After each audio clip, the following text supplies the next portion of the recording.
Sa taunang kompetisyon ng debate sa isang prestihiyosong unibersidad sa United Kingdom, sa ilalim ng maningning na ilaw ng entablado, nakatayo sa pulpito ang mga kinatawan ng kabataan mula sa 10 bansa, nang si Luz Viminda Reyes, ang dalagang mula sa Pilipinas, na ang pagkakataong magsalita.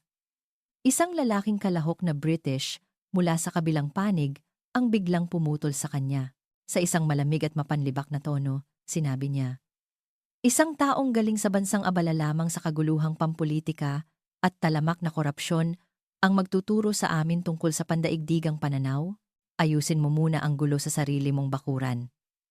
Kaagad, umalingaw-ngaw ang mahihinang hagikgikan sa buong bulwagan. May ilang nagsimulang magbulungan habang ang iba'y nakatitig kay Luz Viminda. Naghihintay na siya'y sumagot, nag-aabang na siya'y magalit at mawalan ng kontrol. Ngunit hindi niya ginawa iyon. Nanatiling tahimik si Luz Viminda sa loob ng 3 segundo. Ang kanyang mga mata ay ganap na kalmado. Bumalik siya sa kanyang mesa, kinuha ang isang panulat, at yumuko upang isulat ang isang pangungusap sa isang puting card. Isang pangungusap lamang, walang paliwanag, walang galit na pakikipagtalo.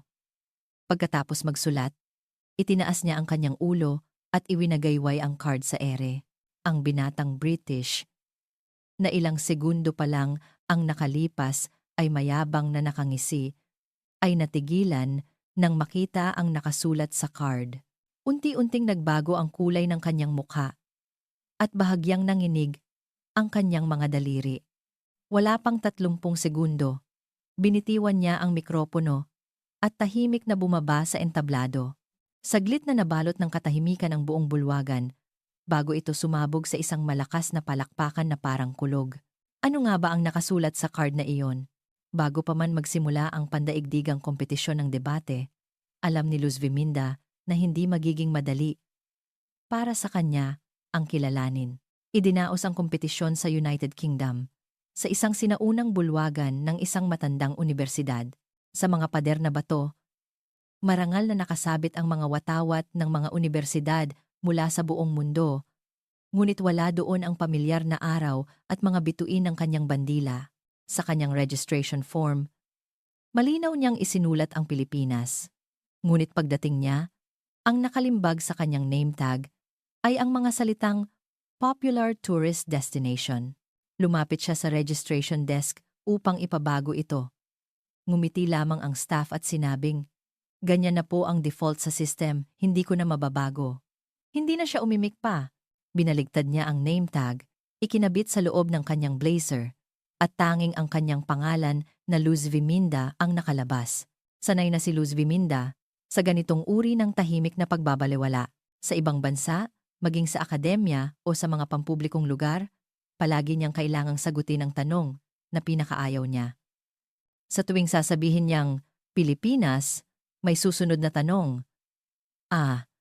Yung lugar na maraming komplikadong isyong pampulitika, hindi ba? Natuto siyang ngumiti, natutong manahimik. Minsan, gusto niyang magtanong pabalik. Alam mo ba ang pagkakaiba ng Scotland sa England? Ngunit sa maraming pagkakataon, itinago na lang niya ang kanyang mga argumento para sa kanyang mga sanaysay, talumpati, at mga gawa. Hindi siya pumarito para makipag-away. Pumarito siya para manalo. Isa itong mataas na antas na pandaigdigang kompetisyon ng debate para sa kabataan. Bawat kalahok ay kailangang magsalita sa kanilang sariling wika at may kakayahang unawain ang wika ng iba. Siya ang nag-iisang kalahok na gumagamit ng Filipino sa debate at isa sa iilan na nagmula sa isang bansang madalas minamaliit sa pandaigdigang entablado. Sa unang araw ng kompetisyon, kalaban niya ang isang French law student. Naging magalang at kalmado ito. Nagdebate sila tungkol sa kung dapat bang magkaroon ng limitasyon ang social media sa pagpapahayag ng pampublikong opinyon. Nagbanggit siya ng mga ebidensya at case studies mula sa Timog Silangang Asya. Sinabi ng kanyang kalaban, "Ang iyong pananaw at mga argumento ay ibang-iba sa aming mga taga-Europa. Ngunit dahil doon, ito ay may bigat." Nanalo siya at umabante sa susunod na round sa gitna ng walang tigil na palakpakan. Sa ikalawang round, nakaharap niya ang isang Indian page. D. Student sa sociology. Ang paksa ay kung pinapahina ba ng globalisasyong kultural ang mga lokal na tradisyon. Walang tigil sa pagsasalita ang kanyang kalaban, habang siya naman ay gumamit ng simpleng estilo.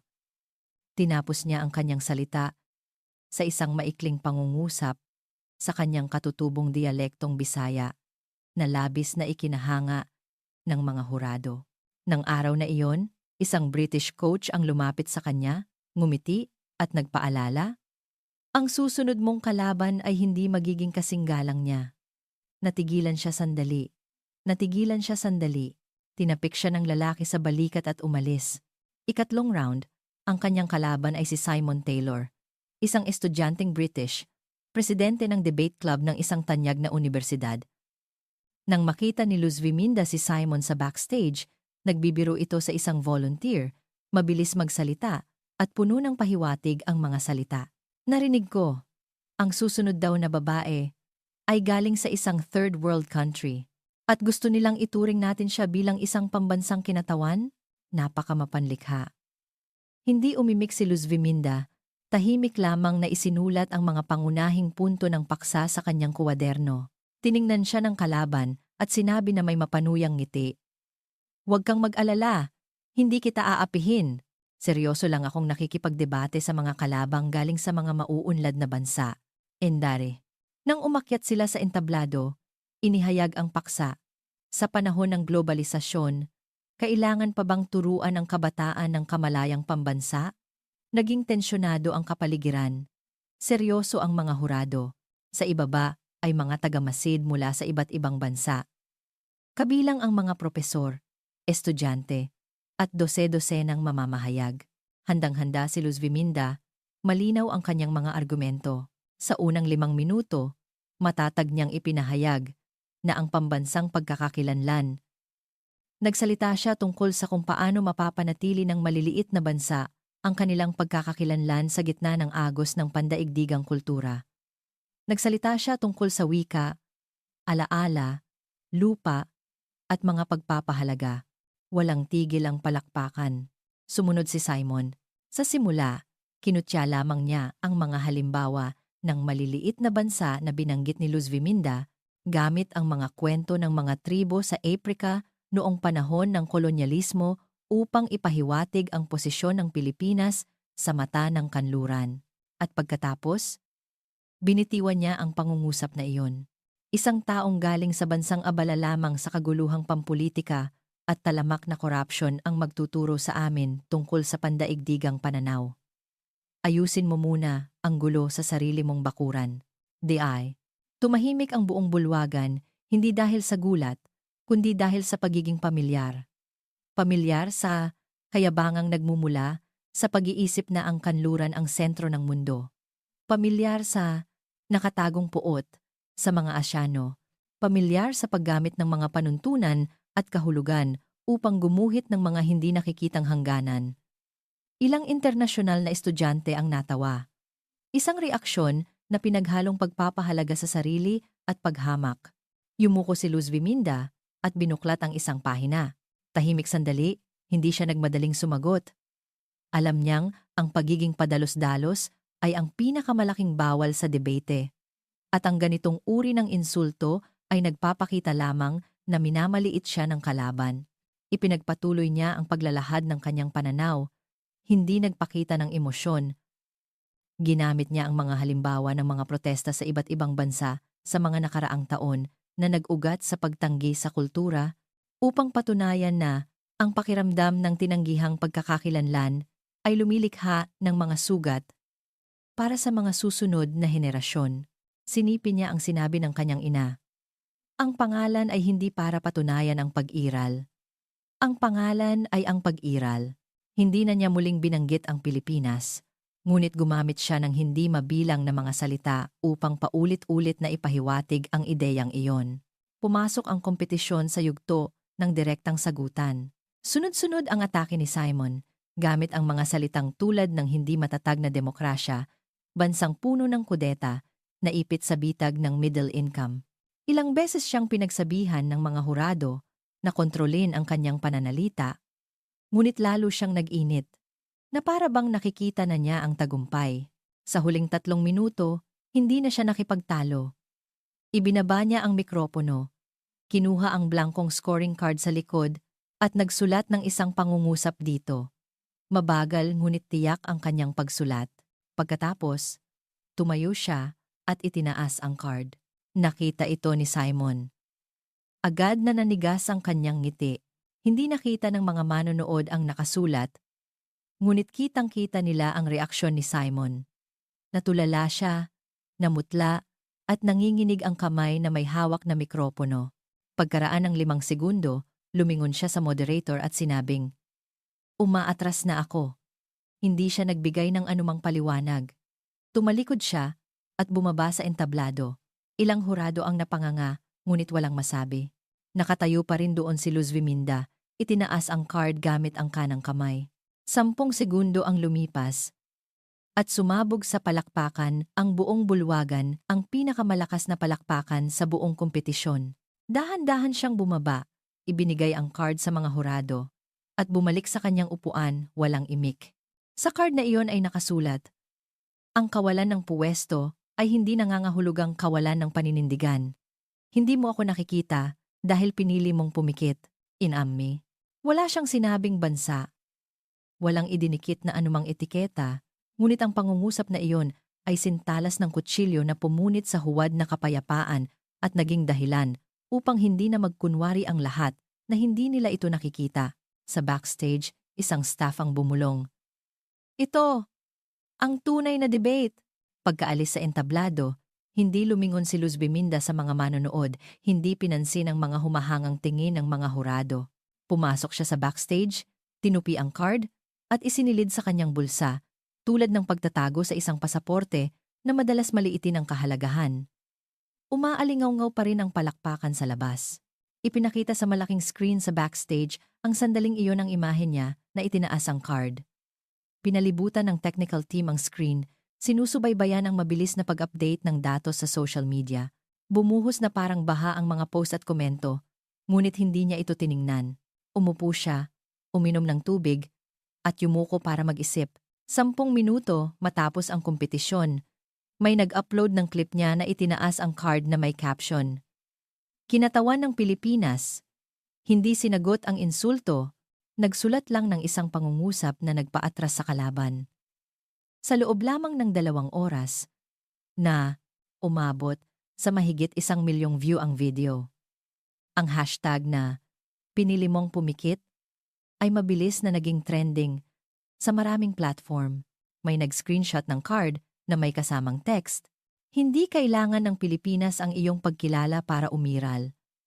May nag-edit ng video na pinagsama ang insulto ng kalaban at ang imahe niya na tahimik na nakatayo habang hawak ang card. Ang iba naman ay hinanap ang kanyang mga lumang larawan sa ibang kompetisyon at nag-post na may caption, "Galing siya sa isang lugar na minamaliit, ngunit nakatayo siya sa pinakamatatalas na entablado sa mundo." Nagsimula na ang bagyo. Kinabukasan ng umaga, espesyal na binanggit ng BBC Morning News ang debate. Isang dalagang Pilipina ang kinuwestiyon tungkol sa katatagan ng politika sa kanyang bansa. Sinagot niya ito ng isang pangungusap na nagpasuko sa kanyang kalaban sa entablado mismo. Hindi niya binanggit ang bansa, ngunit tinukoy niya ang pagkukunwari sa pananaw ng mga makapangyarihang bansa. Pagkatapos, sunod-sunod na naglabas ng mga komentaryo ang The Guardian at The New York Times. Kapag ang mga itinatayong imahe ay hindi na kayang tukuyin ang pag-iral, gumagamit ang mga kabataan ng ibang paraan upang isulat ang kanilang pangalan sa mapa ng mundo. Hindi ito isang isyung panrehiyon, kundi isang katotohanan na kailangang harapin ng mundo kung paano pakikitunguhan ang mga hindi kinikilala.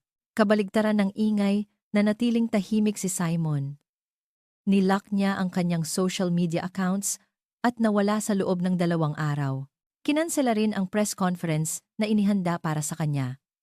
Pumila ang media para interbyuhin si Luz Biminda, ngunit tinanggihan niya silang lahat. Hindi siya nagpaliwanag, hindi nagbigay ng anumang pahayag. Nakita pa rin siya ng kanyang propesor na tagapayo na nagbabasa sa library, binubuklat ang bawat pahina. Hindi nito napigilang magtanong. Hindi ka ba magpapaliwanag? Ngumiti lamang si Luz Biminda at sumagot. Nagpapaliwanag na po ako. Professor, nagpapatuloy lang po ako sa paghahanda para sa finals. Samantala, sinimulang sipiin ang pangungusap sa card sa iba't ibang larangan. Isinulat ng isang internasyonal na mamamahayag sa kanyang kolum, "Hindi mo ako nakikita dahil pinili mong pumikit. Hindi lang ito sitwasyon ng Pilipinas, kundi isang tanong sa buong pandaigdigang sistema." Isang intern sa isang human rights organization ng United Nations ang nagpost sa kanyang personal na account. "Wala pa akong nakitang ganito kalamig, ngunit matalas na tugon." Ginamit niya ang wika, pero parang gumamit siya ng kutsilyo. Isang estudyante mula sa Ehipto ang nagkomento.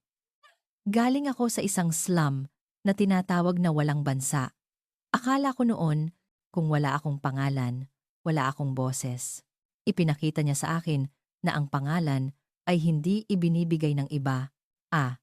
Kaina. Nanatiling tahimik si Luz Biminda hanggang sa ikatlong araw. Nang lumabas si Simon sa isang palabas sa telebisyon, diretsahang tinanong ng host, "Bakit ka umatras sa kompetisyon?" Sumagot si Simon na may kalmadong mukha. "Dahil may mga sinabi ako sa entablado na hindi ko dapat sinabi." "Anong pangungusap?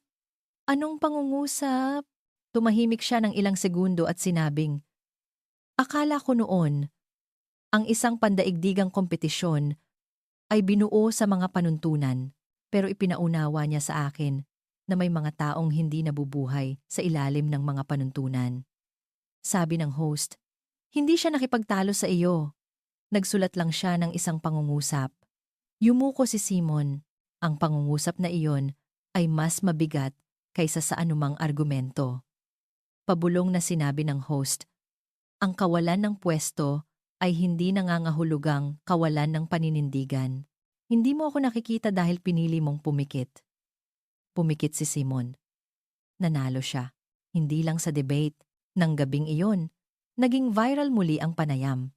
Ngunit si Luz Biminda, noong mga oras na iyon, ay nagsusulat ng isang liham para sa kanyang dating paaralan sa kanyang probinsya. Sa kanyang mesa sa dormitoryo, inihahanda niya ang buod ng kanyang karanasan para ipadala sa isang high school sa Cebu kung saan minsan siyang binawasan ng puntos sa isang speech contest dahil sa kanyang malakas na puntong Bisaya. Isinulat niya sa liham, "Hindi ko ipinanalo ang kompetisyong ito para sa Pilipinas. Isang bagay lang ang pinatunayan ko. Hindi tayo umiiral dahil kinikilala tayo, kundi dahil hindi tayo kailanman nawala. Kaya naman, lalo tayong dapat makita." Gabi bago ang finals, isang babaeng kalahok mula sa Netherlands ang lumapit sa kanya at maingat na nagtanong, "Magsusulat ka na naman ba sa papel?" Kung ako ang inatake ng ganoon, siguradong hindi ko mapipigilan ang sarili ko. Ngumiti si Luz Biminda at sumagot, "Hindi ako magaling makipag-away pero may iiwanan ako." Sinabi ng babae, "Kapag katabi kita, pakiramdam ko, isa kang bansa." Hindi siya sumagot. Tumango lang ng bahagya. Huling araw ng kompetisyon. Kulay abo ang langit ng London, may ambon. Nakatayo si Luz Biminda sa harap ng dormitoryo. Isang kamay ay may hawak na payong, ang isa'y may dalang bag.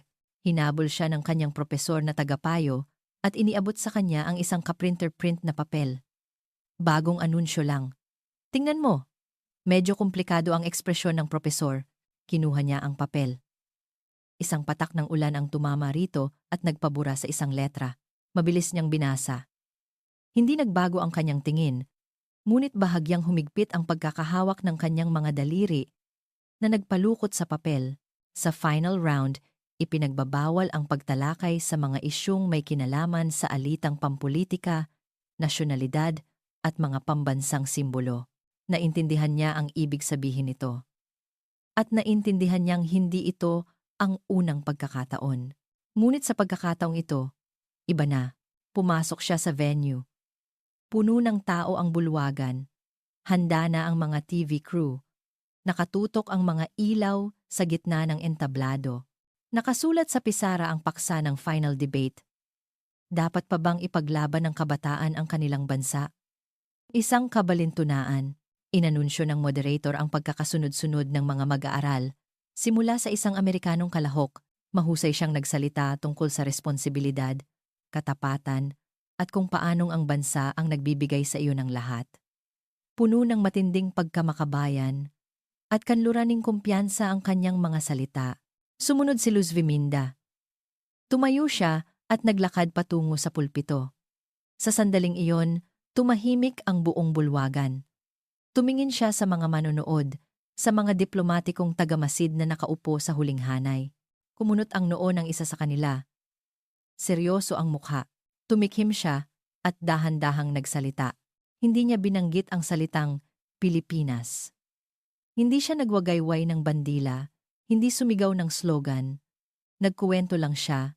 Lumaki ako sa isang lugar na marahil ay narinig ninyo lang sa balita dahil madalas itong nababanggit sa mga negatibong aspeto.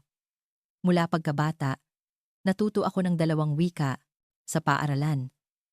Kapag nagbabasa kami, kailangan naming bigkasin ito sa standard na accent. Kung hindi, babawasan ang aming puntos. Ngunit ang lola ko, ang di-standard na wikang iyon lang ang alam niyang salitain. Sa tuwing ginagaya ko siya, lagi akong itinatama ng aking guro. Noong taong iyon, 8 taong gulang ako, at nagsimula akong isipin na ang wikang sinasalita ng lola ko ay mali at dapat itama. Huminto siya sandali. Tiningnan ang buong silid. Nang lumaki ako, nalaman kong nagsasalita lang pala ang lola ko sa paraang nagpanatili sa kanya. At ang itinuro sa akin ay isang teknik lamang para burahin ang ibang mga tunog. Hindi tumawa ang mga manonood, hindi gumalaw. Nagpatuloy siya. Pumunta ako rito para makipagkumpetensya. May nagsabing ang lugar na pinanggalingan ko ay puno ng mga panloob na problema at hindi dapat magsalita tungkol sa pandaigdigang pananaw. Hindi ko siya sinagot. Pero may gusto akong sabihin sa kanya. Huminto siya. Tiningnan ang kinatawan na nakaupo sa huling hanay. Ang tunay na dapat ipaglaban sa mundong ito ay hindi ang bansa. Kundi kapag sinabi mong, galing ako rito, sa isang lugar, walang sinumang puputol sa iyo, tatanggi sa iyo, o pipilitin kang burahin ito. Ilang hurado ang nagsimulang magsulat. Ang iba'y mas seryosong tumingin sa kanya. Maging ang diplomatikong tagamasid na nooy malamig ang ekspresyon ay bahagyang tumango. Hindi siya gumamit ng anumang salita ng argumento. Walang terminolohiyang pampolitika.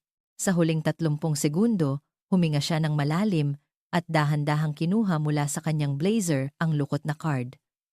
Iyon ang card na isinulat niya noong araw na umatras si Simon. Binuksan niya ito, itinaas, at pagkatapos ay mariing inilagay sa gitna ng pulpito. Ito ay isang blankong scoring card. Sa unang araw ng kompetisyon, nagsulat ako ng isang pangungusap dito. Huminto siya sandali, ngunit ngayon, gusto kong hindi na ito maging para sa iisang tao lamang. Itsen. Kumuha siya ng isa pang card mula sa kanyang bulsa at nagsulat ng isang pangungusap. Itinaas niya ito. Parang libingan sa katahimikan ang buong bulwagan. Maaring burahin ang pangalan, ngunit hinding-hindi ang pag-iral. Walang bandila, walang slogan, walang simbolo. Ngunit sa sandaling iyon, naintindihan ng lahat kung saan siya nanggaling at kung ano ang kanyang kinakatawan. Namula ang mga mata ng ilang hurado, ang iba'y yumuko at nag-isip. Nagsimula ang palakpakan mula sa pinakamalayong sulok, unti-unting lumaganap at bumalot sa buong bulwagan. Nagtapos ang kompetisyon. Hindi na natili si Luz Viminda para sa mga panayam. Hindi rin lumabas sa seremonya ng parangal. Dumaan siya sa backstage, umiwas sa mga tao, kinuha ang kanyang bag at umalis.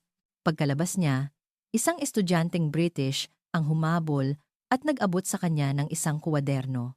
Maaari ka bang magsulat ng kahit ano para sa akin? Kinuha niya ang panulat at isinulat sa unang pahina. Hindi ko kailangan ng sinumang kumatawan sa akin at hindi ko kailangan ng iyong pahintulot para umiral. Pinirmahan niya ito ng Luz Viminda Reyes. Ibinalik ang kuwaderno. Bago naglaho sa ulan, 3 araw ang lumipas. Ang clip ng kanyang debate ay ipinalabas muli sa maraming internasyonal na media channel. Ang mga headline ay hindi bumanggit ng Pilipinas, hindi rin nagsulat tungkol sa kanyang bansa. Ngunit sa section ng komento, Iisang pangungusap ang paulit-ulit. Hindi niya binanggit ang kanyang bansa, ngunit ipinaalala niya sa amin ang kanyang pangalan.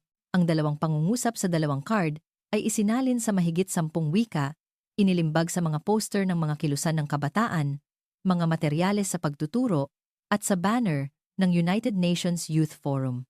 At ang kanyang talumpati noong araw na iyon ay isinama sa mga textbook ng pragmatics ng mga internasyonal na universidad sa isang kabanatang pinamagatang ang mga piniling pumikit. Nang bumalik siya sa Pilipinas, isang madaling araw sa NAIA. Walang seremonya ng pagsalubong, tanging ang kanyang ina na naghihintay sa labasan. Ngumiti ang kanyang ina at nagtanong, "Sa pagkakataong ito, nailabas mo na ba?" Bahagya siyang tumango. Nagtanong muli ang ina, "Naintindihan ba nila?" Yumuko siya at ngumiti. "Nakita na po nila, Nay." Hindi siya sumigaw, hindi nagpaliwanag, at hindi sinubukang patunayan kung sino ang tama o mali. Tumayo lamang siya sa entablado, gamit ang dalawang card at dalawang pangungusap upang ipakita sa buong mundo ang isang pangalang matagal nang tinakpan. Galing siya sa isang bansang sinasabing puno ng mga panloob na problema, ngunit nagawa niyang patahimikin at pakinggan ng isang makapangyarihang bansa. Walang watawat na iwinagayway sa kaganapang iyon. Ngunit ginamit niya ang kanyang mga kilos upang sabihin sa lahat na hindi lahat ng pag-iral ay kailangang maghintay ng iyong pagkilala para maging totoo. Ang pagpili mong pumikit ay hindi nangangahulugang nawawala kami. Ang pagmamaliit mo sa aming mga problema ay hindi rin makakapigil sa aming pag-akyat sa pandaigdigang entablado. Nanalo siya hindi lang sa isang kompetisyon, kundi sa dignidad ng libo-libo, milyon-milyong taong minsay tinanggihan. At kung ikaw ay minsan na ring pinigilan, binura, at itinanggi, sabihin mo sa kanila, narito pa rin kami, may pangalan kami. Hindi namin kailangang maghintay, natukuyin kami ng iba.